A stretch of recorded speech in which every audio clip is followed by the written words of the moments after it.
আপনার নিয়ত যদি ঠিক থাকে তাকদির কখনো বেইমানি করবে না। আর আল্লাহর কাছে নেক নিয়তে যাই চান তা কখনো বিফলে যাবে না। হয়তো দেরি হবে কিন্তু একদিন না একদিন ঠিকই আল্লাহ তাআলা কবুল করবে। এই তো আসসালামু আলাইকুম, সকালের সুন্দর একটা ব্লগে আপনাদেরকে স্বাগত।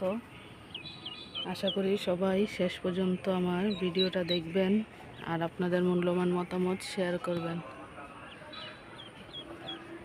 এই তো সকালে চলে আসলাম ছাদ থেকে।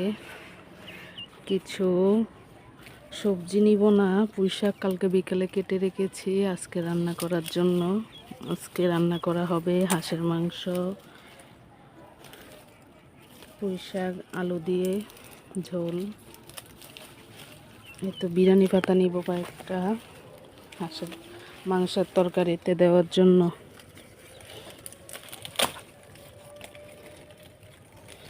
এগুলো নিচের দিকে লাল হয়ে যায় কেন, কেউ জেনে থাকলে জানাবেন। এই তো তিনটাই হয়ে যাবে।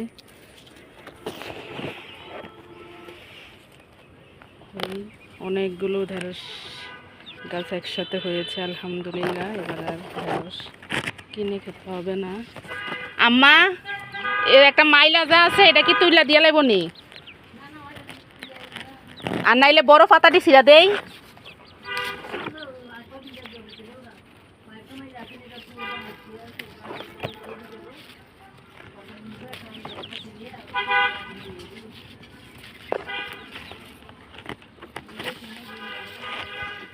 বেশি বড় হয়ে গেছে।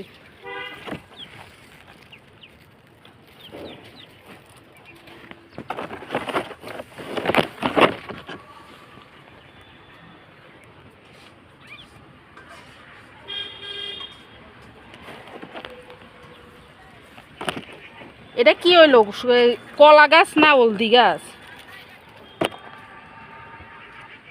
এটি কি হলদি পাতা? কিন্তু দেখ সুন্দর তো না, ফাঁকনা গলা যে খাইছিলাম দানা মানা পড়ছে। এ বাইকটা বড় আছে, কারণে দরকার নাই। দরকার লাগলে ওই ব্যাগের মধ্যে লাইরা দিলে হবো, যদি ওই হে ফাঁকনা দি হয়। ও যে আমরা যে মোটা মোটা কলাটি খাইলাম, এবারে ডাগন দিদি ফাঁকে না। এটা একবারে কিচ্ছি কিচ্ছি হয়ে গেছে গা। মেঘডায় আর আলামত ফুলটা ইয়া অনের আগে ফুলনের আগে মনে মেঘডা অনেক পচে গেছে। মরিচ গাছ এটি তো মনে থাকতো না।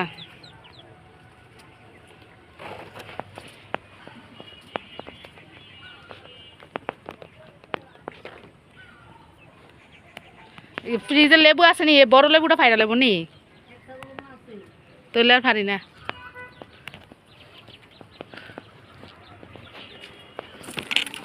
জানাতে দাদিরা ওলবুড়ি গাছটা এই আমরা এটার মতন হয়েছে, কিন্তু একবারও বলে ফুল টুলাইছে না।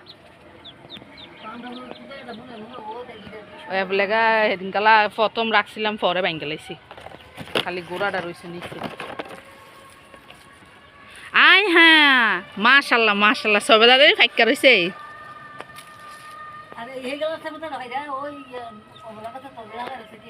এটা বাঙ্গা গেছে, ফইরা গেছে লগা।